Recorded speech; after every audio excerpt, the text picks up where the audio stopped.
باشا ئەگەر بێت و تۆ بچیتە مقڕێک ئەوێری جنێ و بەو حیزبە بەی کە ئەوە مقڕەکەیەتی ئەوێری ناوێری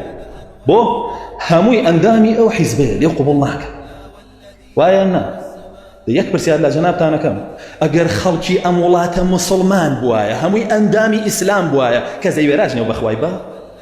کە زەیوێرا جنێو بە پێغەمبەری بە هەمووی ناڵێ ملیۆنێکی ئەڵێن 1 ملیۆن مسلمانی موحید لەم وڵاتەیە هەبووە واللهی کەس نەیەوێرا دەم بکاتەوە قسە بە ئیسلام و بە مسلمانان بڵێ ئیهانە بە ئیسلام و مسلمانان بکە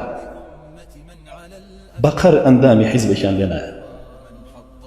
کە بەرگری ئەکا لە حیزبەکەی خۆی بەقەر ئەوت لێ نایە بەرگری لە دینەکەی خۆتکەی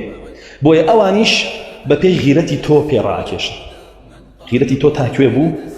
ئەوان تا ئەوێ دێن غیرەتت نەما دێنە سەرسەرت غیرەتت هەبوو دوورەکەونەوە لێت هەڵدێن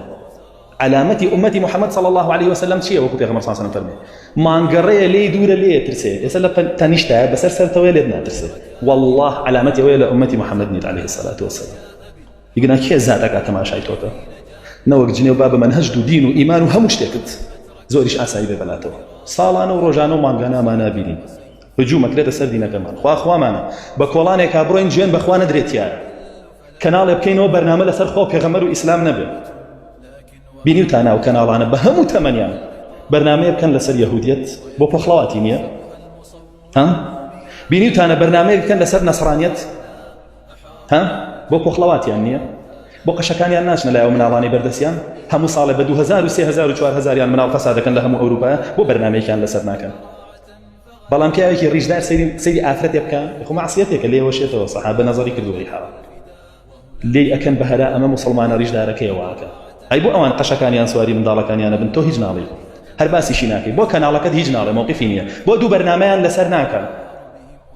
ئەو هەموو پۆخڵەواتەی دینەکانی تر لە یەزیدیەت و لە بوزیەت و لە هیندۆسیەت و لەمانە دیوتانە بە تەمەنتان بەرنامەیەکیان لەسەر کرێسوکایەتیان پێ بکرێ لە وڵاتی ئێمە نییە لە هیچ کەناڵێکە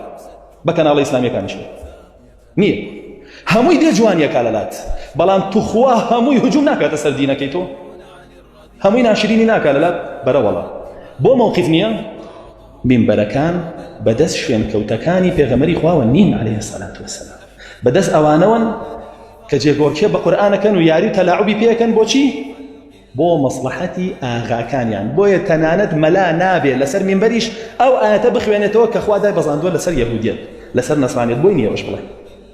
باشە بەسەڕاحە دەیوت ئەو هەموو ئاەتە هێتەوە بۆچی بۆ ئاەتە یوتم وڵا لە داخەوەی کردینی بە 4 پارچەوە لە پەیماننامەی لۆزە لە داخەوە یەهودیەتی ئینگلیز هاو کردینی بە 4 پارچە لە داخەوە چی بکەیت بۆ یەکەم پێیان هێشتا ئاواژ نابێ تۆ هەربێ باشی بزانی ئەگەر ئەوەی خوا دای بەزاندووە باسی کەیت تۆ تندوتیژیت بڵاو کردوتەوە بە حیاتمان کەسمان هەر نەناوە بڕوە کافرێ بکوژە یەهودیە بکوژە نەسرانیە بکوژە بە تەمەنمان وامان نەکرد و واژ ناکەین ئەوەیش ئێمە نییە هاتووە ئەوەم قسەی تۆ هەندانی ئەوان نابێتە تۆ حەق بڵێ بەدەمی خۆت داخەی سەری خۆت شۆڕکەی چیرۆک بگێڕیتەوە بەنوبالۆرە بێنی بۆ خەڵکی بخوێنیتەوە چونکە لای ئەوان جومعە زانن چیە فێربوونی دینەکەتان نییە فێربوونی عەقیدە نییە ئاسوودەیی ڕۆحە واز لە قورئان بێنین واز لە حەدیث بێنین لێرە دانیشین ئەمانە بۆ ئێوەشی بکەینەوە واز لە عەقیدە و بیر و باوەڕ بێنین هەر باسی دەستنوێژ و خۆشەوەردن و ئەمەتان بۆ بکەین ئەگەر تۆ عەقیدەت نەبێ هەموو تەمەنت بە دەستنوێژەوە بەسەر بردبێت لە جەهەنەمە